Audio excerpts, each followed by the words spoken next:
Good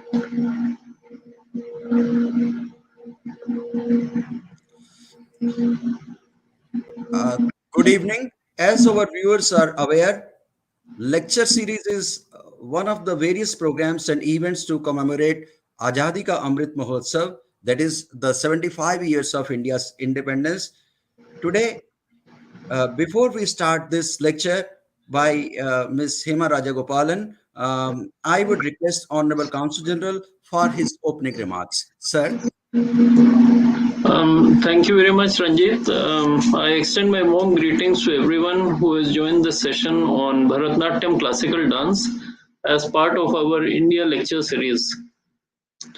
As you all know, India will complete 75 years of independence this year. To mark this momentous occasion in our journey as a nation, we are celebrating Azadi Ka Amrit Mahotsav to inter alia highlight different facets of our rich and vibrant culture. In this regard, the Consulate conceived of a lecture series on India. It has been our endeavor to actively involve the Indian diaspora and friends of India in such activities. Today we have with us Ms. Hema Rajagopalan, a renowned Bharatnatyam dancer. Her dance school is perhaps the longest running Indian classical dance school in the United States, having run continuously for more than 47 years. This, of course, is also a testimony to her commitment, passion, and perseverance to the cause of promoting Bharatnatyam. I have had the opportunity to interact with Ms. Rajagopalan and learnt of her initial struggles to popularize the Indian classical dance form in the US Midwest. She had to fight the inherent prejudice against the Indian classical dance at a time when it was often clubbed with or put in the category of folk dances. Today, the situation is, of course, much different, and there is much wider acceptance of Indian classical dances. I do hope that she will also tell the story of her journey in the US. Ms. Rajgopalan has also conducted several intensive workshops on Bharatnatyam with Illinois public school system for several years. And as one of her peers commented to me, this was a backbreaking pioneering work that was beyond the reach of many others. I can't think of a better compliment. Ms. Rajagopalan was recently awarded the Lifetime Legacy Award by the well-known non-profit C Chicago Dance. This is an important recognition of her work and influence extending much beyond the Indian American community. I once again welcome Ms. Hema Rajagopalan and look forward to hearing her lecture. Thank you.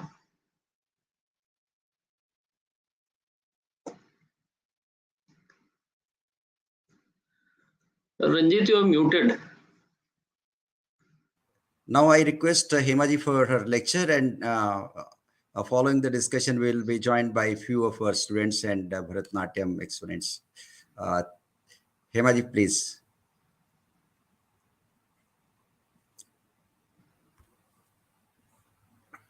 Hemaji, you have to unmute.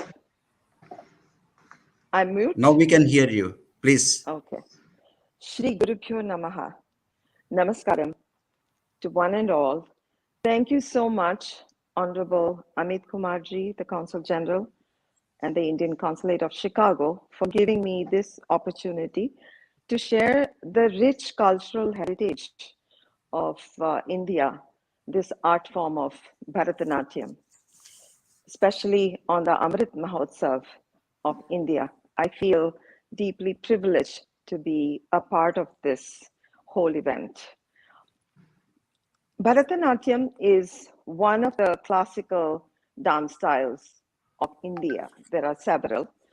And all our arts, all our classical arts, music and dance, are all connected to the important goal, and the most important goal being our journey, the journey of the soul towards reaching, towards unfolding, towards becoming, evolving to a better level of consciousness where we can see the right values from the wrong. So many, just to give you a little idea of where it all began, historically speaking, many thousands of years ago, but the Vedas, which are the scriptures of Hinduism. There are 4 Vedas, and there are Upanishads and Puranas and other texts that go along with it, which date back to many thousands of years, even before the Dwapara Yuga, the Treta Yuga. At that time, the people were going away from their righteous path, I believe, according to historical, sayings, that people were not reading the Vedas, so they were not able to, because it was voluminous. So they prayed to God, Brahman, and God gave this Natya Veda, which is the 5th Veda. There are 4 Vedas. So he gave this Natya Veda, which is the 5th scripture, which summarizes or gets all the essence of all the other Vedas. And the right person was chosen. It was sage Bharata, who then imbibed all the information in the 5th Veda and wrote a treatise called the Natya Shastra. And this text is voluminous itself and codifies the positions, the hand gestures, the way to communicate. So this is like a tool. So our arts, whether it is dance, theater, and music as well, is all based on this Natya Shastra. So as I said, in the Upanishads, I'm going to give a quote, Devam Bhutva Devam Yajat, which means act like a god and you will become God. So the classical dance and the music, when one practices and perseveres and performs and shares, it's like a yaga. It's like a sacrificial ceremony where, everyone partakes, even the connoisseurs, even the onlookers participate, and they are unfolding their inner Atma to that righteous path. So that is the whole essence of the goal of all our classical arts. And I will keep my subject to Bharatnatyam. And today's topic is how to access Bharatnatyam. How can a lay person enjoy Bharatnatyam? So I'm going to give you the insights briefly of the different aspects of Bharatnatyam. Bharatnatyam originates in the southern part of India and has 3 main aspects. One is Nitya, which is the pure dance. In Nitya, wherein it's not communicating anything, the feet beat out complicated rhythmic patterns, the arms are moving in geometrical patterns. It's just visual beauty, it's just movement, which moves the connoisseur, which attracts the connoisseur into what the dancer wants to convey at some point. That is one aspect called Nritya. The second aspect is called Nitya, and this is Abhinaya. Abhinaya means to communicate, to move forward from within to the out. That means to connect with the audience or convey whatever message the dancer or the artist wants to convey. And that is Abhinaya or Nitya. So hand gestures called mudras are codified in the Natya Shastra. For example, a mudra like this, pataka, can be used to denote a flag or simply a mirror or a paper to write or say, don't talk, or close the door, or waves in the water or clouds in the sky. Like that, there are several single hand and double hand gestures where the dancer can convey. So watch me using my hands as a tool. I'm also communicating with my inner feelings called bhava or emotion, which is conveyed to the audience. So if I'm going to say, a beautiful flower, it smells so beautifully.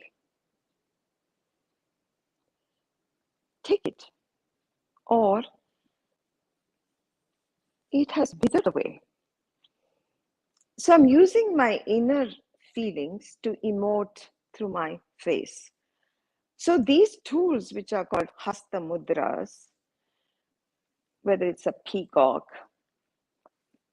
or whether it's showing the eyes, the difference, like these hand gestures, along with inner emotions which convey expressions, along with the body, then the dancer creates a language. So she writes her own poetry on the given text that's already there. So the text is saying that it's a beautiful moment here in this place, which is blooming with beautifully fragrant flowers. Birds are flying. The moon is shining bright. But alas, you are not with me. I am so sad. So the dancer improvises. So the word here is improvise. So it's a very important aspect in the student's journey of how you improvise, because remember that the goal of the dance form is to communicate. The third aspect is called Natya, which is drama. So you can act like a man, an arrogant man, or a coy woman, or a servant who is scared of the master, or a king who feels that he is brave and can win anything, or a devotee who says, "Oh Lord, please help me." That is playing the role of a character. So that's drama. So that's why it's called dance theater. So now you have these three aspects, and the tools that we are going to be using are the hand gestures, the hasta mudras, the body positions, and the feet positions, and so on. So I'm going to demonstrate a little bit in detail what Nritta, or the pure dance, is with my student, who will demonstrate the posture. So these are all codified in the Natya Shastra. The positions are codified. And each classical dance style like Odissi or Kuchipudi take their own way of presenting it. So now we will deal with a pure dance unit. The basic posture of Bharatnatyam is the Aramanti posture. And here the dancer beats out variegated rhythmic patterns. So we'll just do a very simple stamping is very important. Number one, tattu adavu, 5, 6, 7, 8. Tay, kita taka tay, ya, tay, tay, ya, tay, tay, ya, tay, tay, tay, tay, tay, tay, tay, tay, tay. So this is the stance, which is a very important thing. And I'm going to give you just a couple different foot positions. Anchita, where the leg is extended, the foot is kept very flexed. And Agratala Sanchara and Kunchita. So these are just a few of the foot positions. Then of course we have the leg positions, where the leg is lifted into an Ananda Tandava, like you see the Nataraja lifting the leg. Or it goes into a Chatura Tandavam, like this. Or there are movements which are called charis. So let's do a Bhujangatrasitam. This is a movement. So like that, there are several movements and it's exhaustive. So I won't go through all that. So now I'm going to demonstrate with the hands some basic dance movements. Amta. So now we combine the arm movements along with the feet positions and rhythmic parts of it. Natya number 5. 7, 8, hey, jump, up, back, hey, jump, down, hey, jump, up, hey, jump, down. That is one of the dance movements, dance units. Kudichumettaravu. 1, 2, 3, and say, hut, say, he, hut, say, hut, say, he. Meyyadavu, number 2, 5, 6, 7, 8,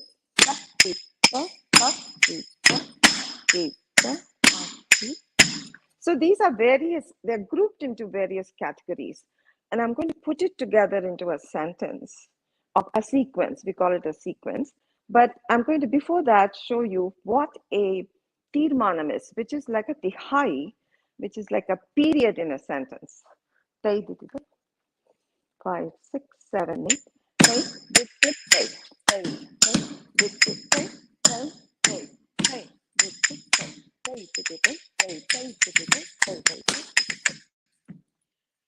So Amukta is going to put everything into a sentence. I'm just going to improvise and hopefully you'll be able to do it. Ready? 5, 6, 7, 8.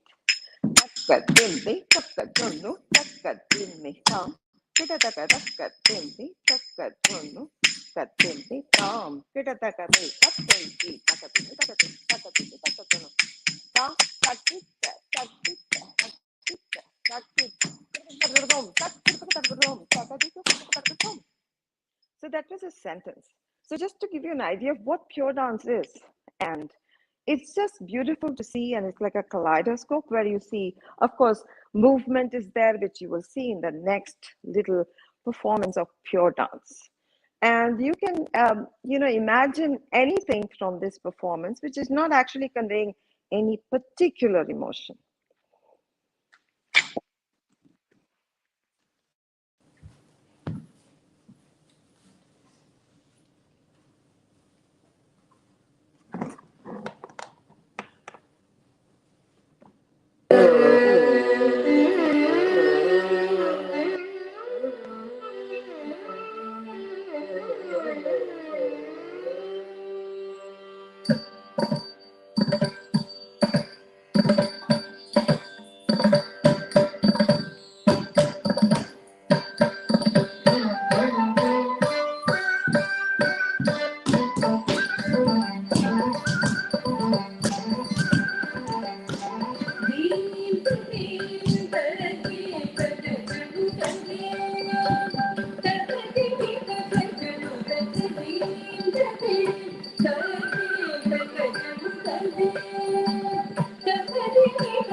So what you just saw is an example of a pure dance.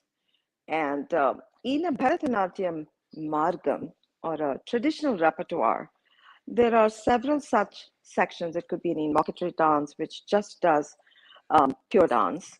It could be a tilana, which is the very last item that we do, which is like a tarana in the North Indian uh, music system. Or it could be passages of pure dance where there are syllables that the conductor or the person who is saying, who is, it's called the konakol actually, where, the syllables like ta, di, tom, nam, krtakatarakatom, tak krtakatarakatom, talangutom, and such, which don't really mean anything. And it is chanted, and it's become very popular these days, with I find in the Western for the past, I want to say very recently, that people in the West have started enjoying these syllables, even though they don't mean anything. But it's very interesting, and the rhythms are varied. The rhythms are really varied. It's very complex and complicated, and very interesting, because you see there are threes and sevens and fives and nines and so on and so forth. And beyond that, there is much more. So the rhythmic varieties are there. And so the percussionist really revels in it along with the dancer to express these things. So as you saw, what does this pure dance convey? It can convey anything. It can convey just pure joy, or it can be used as a communication tool to say something if they like. But in this case, what you saw was just pure enjoyment and nothing else. That is called nritta. And I want to go back to history and say, why did this happen? Why is it that in an art form where the goal was to communicate all the good values, the essence of the Vedas, how does this entertainment part come in? So it's a very interesting story. It so happened that in the Treta Yuga, when Bharata, then got all this information from Brahma, Brahman actually, and Brahma created the fifth Veda and gave it to Bharata. They actually, using all these codified information, the postures and the way to communicate, they created a play. And they presented the play in front of Lord Shiva. And it was just a play where they were acting and moving, of course, but there was no dance element in it. And then Shiva said, you know what? There's something missing. What is missing is the entertainment part. That's not there. How are you going to attract the people to convey your meaning? So, according to legend, according to the history, Shiva added this nritta part into the dance element into the Natya Shastra. So that is how we have the 108 karanas and movements and so on and so forth. So that's a little bit of a story for you. And the actual dance drama that was presented was called Amrita Manthana, which is a legend where the asuras, the demons, and the angels were having a competition as to who's going to win over this Amrita, the nectar of immortality. And finally, of course, the good wins over the evil. Always, that's the story which they want to, present. So that's a little anecdote about Nritya. Now, moving on to Nritya, which is the expressional aspect. It's a very, very advanced student only can revel well in or express well. It takes years of mastery to communicate subtle abhinaya or expression. The emotions, bhava, that the dancer feels and wants to express has to be communicated to the audience. The audience undergoes an enjoyment which is called rasa. And that is why the bhava and rasa. What is rasa? Rasa is an enjoyment, it's an aesthetic pleasure which puts you in a level very close to bliss. It's not bliss, but it's a very, very kind of an imitating bliss kind of situation where there's an aha moment and you enjoy it. So that's why even in Greek tragedy, for example, you enjoy the tragedy, you enjoy people getting in their pathos level. So that is why the bhava rasa concept is a very detailed, and I won't go into very detailed oriented subject today. I mean the whole thing, but just to give you an idea of what is that. So how do you taste? How do you understand? Of course, the dancer has to be good in her communication, and also the dancer has to give a little bit of a introduction to what she's doing, just a little, so that the audience can understand. So it's not like modern dance, where modern, I want to say modern art, where the modern art cannot sometimes be understood. You know, it's to what the audience takes from there, and that's their enjoyment. It's not like that. In our Indian arts, the artist wants the audience to understand exactly what they are conveying. So that is where the enjoyment comes, and that is where the rasa becomes fruition. That's very important. And today I'm going to give you a little understanding. You saw how I improvised with hands and so on and so forth. I'm also going to improvise a short expressional piece, which is actually in Hindi, and it's a tribute to Pandit Birju Maharaj, who was a great icon of Kathak, who recently passed away. And I offered this little tumri as a tribute to Pandit Birju Maharaj. In this, the Naika, or the heroine, is waiting for her beloved, of course, none other than Krishna. But knowing fully well that he's gone to the other woman, she's very angry. She's very upset. And so when he comes knocking at the door, she says, "Why have you come? Why have you come here to me, to see me, to enjoy with me, after spending the whole night with your other woman?" So a short taste of that.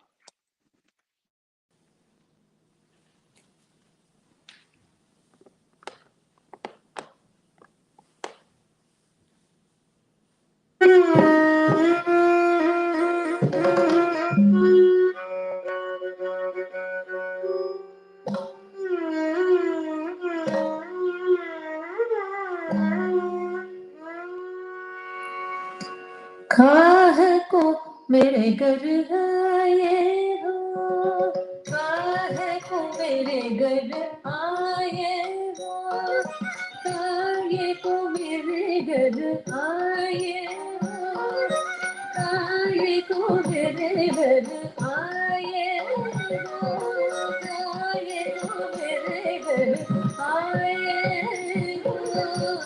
प्रीत मारे प्रेरणा सौतने संगे, प्रीत मारे प्रेरणा सौतने संगे, जागे nurse नरे, जागे nurse नरे, मैया ना पड़ो रे प्यारे, मैया ना पड़ो रे प्यारे, काहे को मेरे घर आए हो, काहे को मेरे घर आए हो।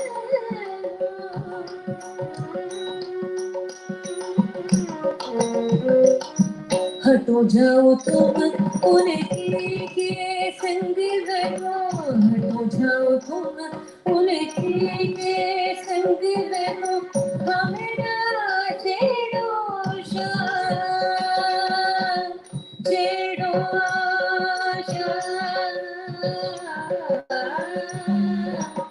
छेड़ो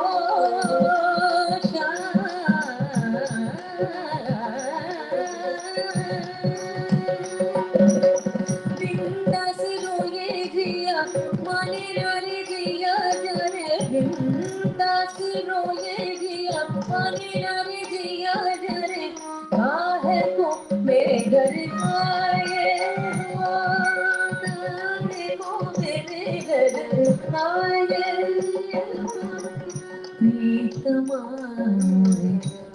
sautane singe jagile na resnare payana padore pyare kahe ko mere ghar aaye ho aaye ho mere ghar aaye ho aaye ho mere ghar aaye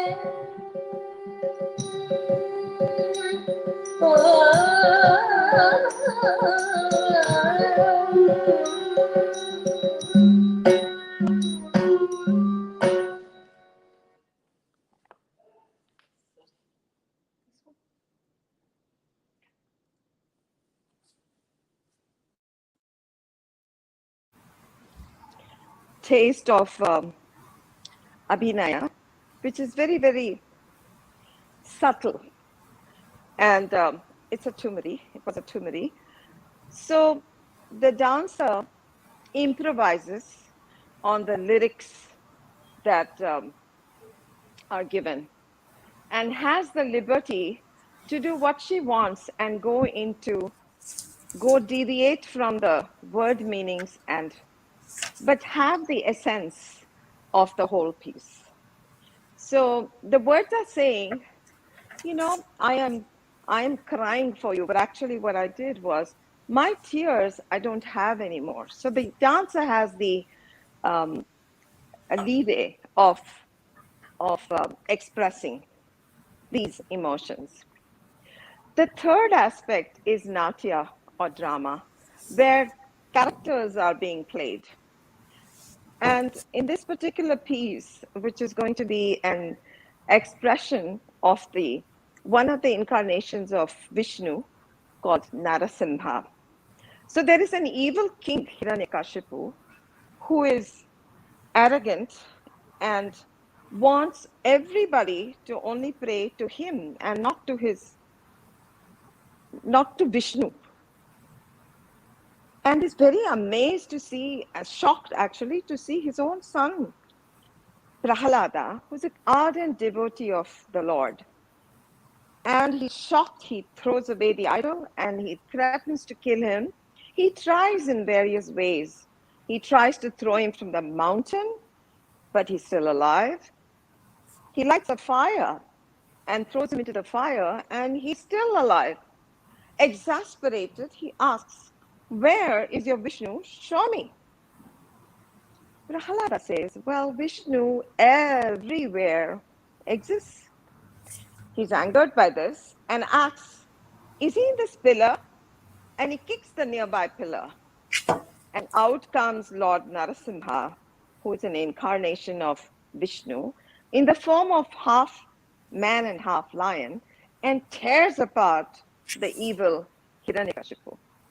So you will see the different characters being played by these two people.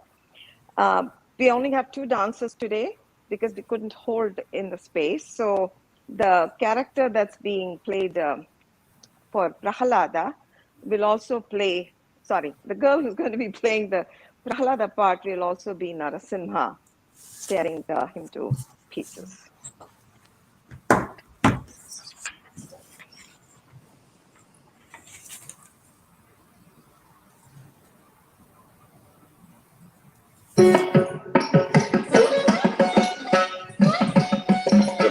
Sure.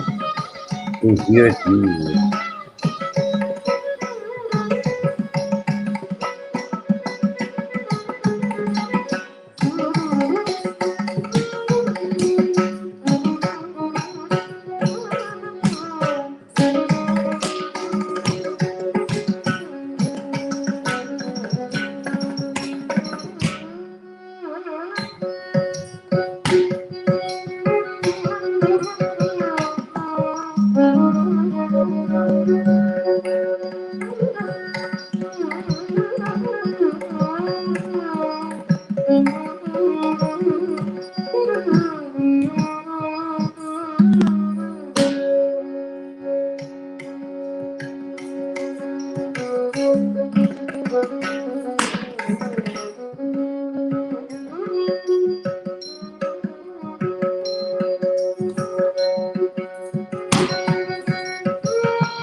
So that was Natya.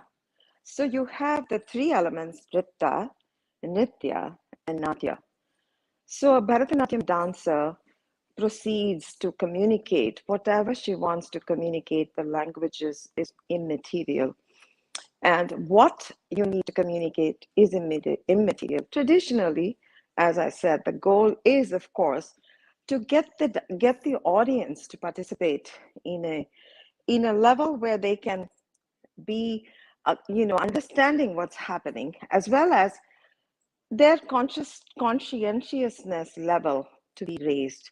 So it's like a yajna, or like a big participatory yaga where both connoisseurs and the artists are elevated. And now we can take some questions.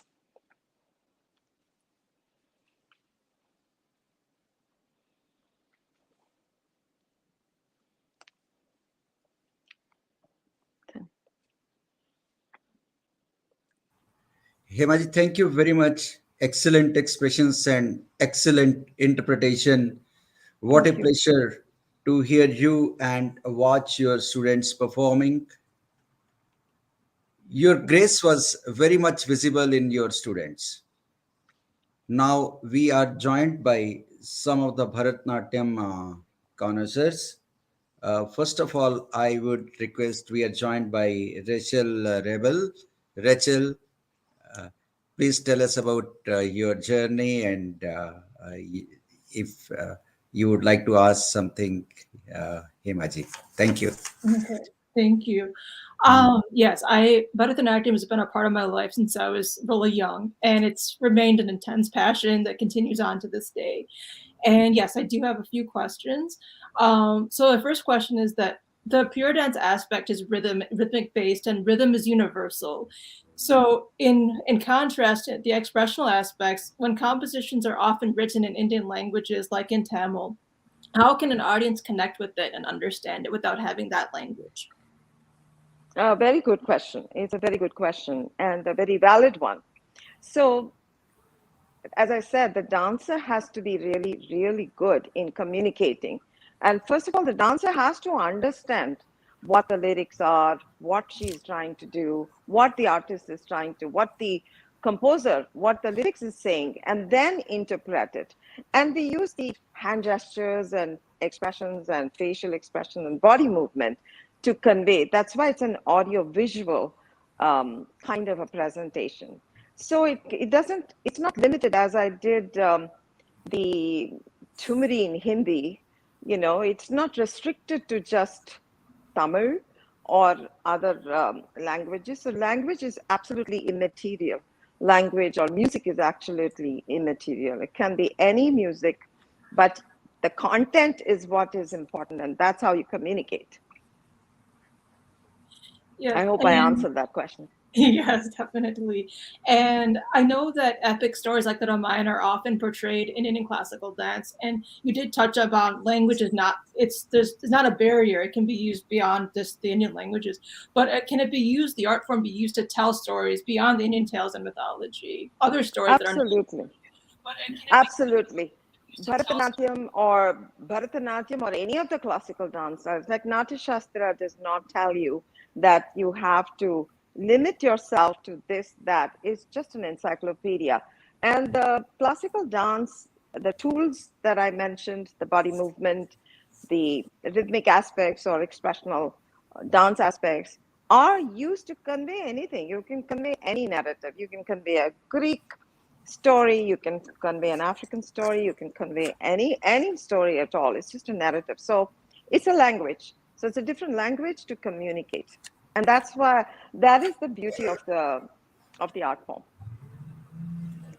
And yeah, so my other question is, we know that the pure dance aspect is rhythmic based, but can it actually be used to tell stories as well, even though it's not based in expression? Yes, but first of all, I want to touch upon what is the Shaustavam, or what is the integrity of why is it classical, first of all? Why is it based? What is the integrity part of it? What is the important part that one needs to know? Then only you can communicate. For example, the geometry of the art form, whether it is Bharatanatyam or the form of the art form, whether it's Bharatanatyam or Kathak or Odissi, you need to have integrity in the movement. So in Bharatanatyam, the arms move in geometrical, clean lines.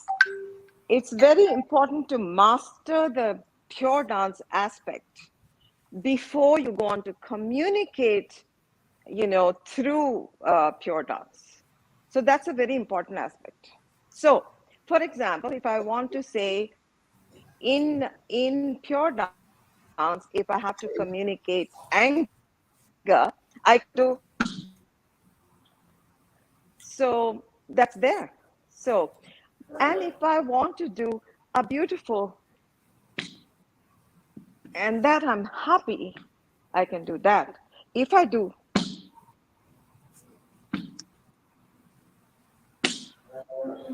I can communicate with that. I can communicate anger. So does that answer? Yes, thank you so much. And Vinay, you can take the next questions. Hi, Vinay Srinivasan.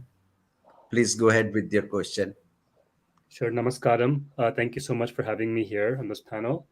Auntie, you spoke about improvisation within Abhinaya earlier. My question, as both a dancer as well as a singer myself, I noticed that musicians have this concept of alap, where, it's not really something that is set or rehearsed before the concert, but, it's kind of just done on stage. And I think sometimes, the term manodharma or manodharmic is used in reference to this. Can it also be done in nritta or those pure dance sequences? And how does a student learn how to master per se this improvisation in both abhinaya and nritta if they can do it? And at which point in their dance journey would you say that they should be able to do this on stage? As I said, the nritta portion improvising, you need to come to a stage where after maybe 10, 15 years, you master the technique very clearly. You're sitting in Aramandi, it's Shaustavam. We call it Shaustavam, where everything is precisely in the same spot. Whether you do this or whether you do that, your arms and geometry is all worked on. Your body muscle movement, your muscle memory has gone in. Then you have to understand the rhythm, what the drummer, and then if there is a drummer involved, if it's a live orchestra, you can revel in it, in sections, and you can on the spot improvise if you know what's coming, if you know that the drummer is also equally, and the singer, if there is a singer involved. So you definitely can improvise on the spot, although it's very tricky, but people do that. And I've done that myself several times on occasions. And it's a very, very, it's like jazz music. It's just phenomenal when you come to the sum. It's just great. Yes, you can. And in terms of nritya, which is expressional dance, again, it takes years and years of understanding various the student would have to have done many expressional items, taking lyrics from our sage poets like Tyagaraja, Kshetraya, Purandaradasa, Tansen, Ramcharitmanas, Surdas, so much. And then from that hoard of knowledge that has already gone into the body, then, the dancer can improvise. But it takes years of, I would say, learning. So very important, you must have a strong foundation. And I always say that Abhinaya must be improvised. It should never be rehearsed. I mean, you rehearse it many times and you work with your musicians, but on the stage, it has to be improvised. Otherwise, it will look very unnatural. So that is the beauty of Bharatanatyam, where Abhinaya is always improvised and it should not look forced. Thank you so much. Thank you, Vinaya. Now I request Nayana Ramesh is with us. Please tell us, introduce yourself and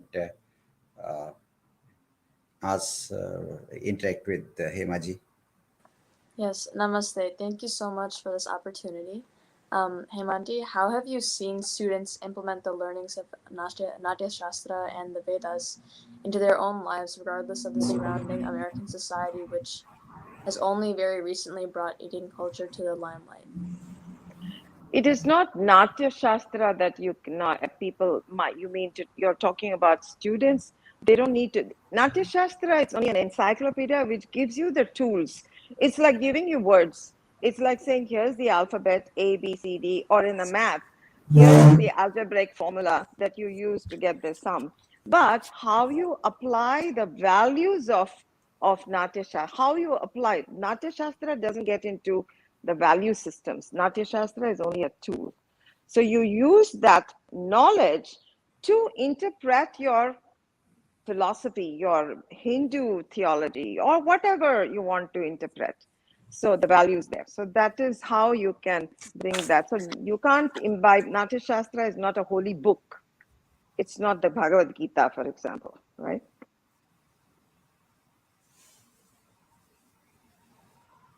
Also, how have you changed your teaching style and your approach with the constantly changing culture and the American society, which again has only brought Indian culture to the limelight recently? How have you adapted to that?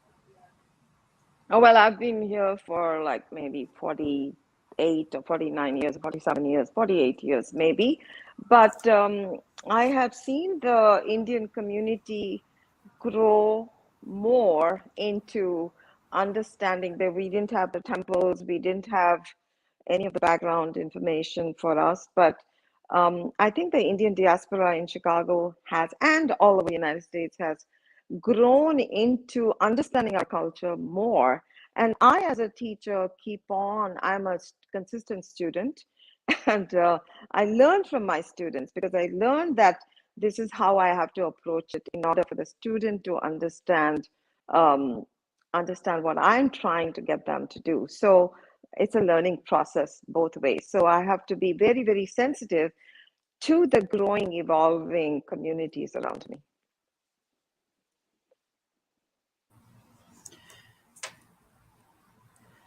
So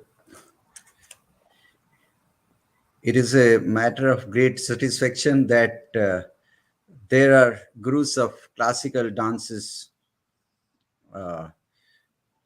connecting the young generation with the rich art and culture. We wish we could have more interaction in the coming days with you. And a big thank to Hemaji to you for what Thank the you so wonderful much. I lecture. really appreciate. Thank you very much. I To appreciate. sum up, you would like to say something? So I think there's actually there's a question in the comment section if we want to. Vinay, could you assist me? Please, could Yes. you? So I can read it out loud. This is from Loretta Brockmeyer. She asks, she says the student dancers were excellent, a product of Natya Dance Theatre School. And she asks, can you share anything about how students can access your teaching? Could you repeat that, Vinay? I couldn't hear the last sentence. So Loretta asks, can you share anything about how students can access your teaching? Can you share anything about how students can access your teaching? How students can access my teaching? Yes. I would say students can access my teaching. I have my parents sit in my classes all the time, because I insist that my parents sit in my classes all the time, because every class, if possible, because it's very, very difficult. It's a difficult art form. So I am fine-tuning every class, whether it's pure dance or whether it is expressional dance. So the easiest way of accessing would be to sit in class. And so it's very, for example, as I said, the geometry is very clear. I think people can understand, lines and parallel lines and arcs and making, you see, if the arms are like that now, you can understand that it's not clear, it's not clean. So, by watching consistently and understanding what it is, if the hand is drooping like this versus this, you can easily see that it's not the right thing, right? So if the mudras are not tight, and then communication through expression. If the expression, if the dancer is saying, what do you want? And it's not coming through, and the dancer is saying, it's like shaking the head. So by constant correction and constant involvement, whoever wishes to access can, and by asking questions and being inquisitive, I think that's the easiest way. And we, Natya Dance Theatre, also as an organization, presents artists other than Natya students and Natya artists, from India, who are really good in their art form. And so that we would want more engagement from the audience, from the diverse audiences. In India, we have performances on a daily basis, and it's like soul food for us. And even if you're not a dancer, but you're a connoisseur of music and dance. So we go to classical performances on a daily basis. We can't live without it in India. So yes, that's one way of accessing, by getting to know more. Thank you. Thank you very much, Hemaji. It is very encouraging to see gurus like you, and at the same time, parents who are encouraging their children, and also the children who are sincerely working hard to learn classical dances like Bharatnatyam dance and Kathak dance. And it was really a great pleasure to have you at this lecture series as the 5th episode of our lecture series. So we look forward to stay connected with you, to have more interaction with you, so that people in the Midwest can benefit by your rich experience. And we will have performances of your students in the in our series that we are having, where we are promoting young and upcoming students. So with the words of thanks, we come to an end to this lecture. Thank you very much. Thanks Thank our you viewers very for much. joining. And thank you, Vinay, Nayan, and Rachel, for joining us.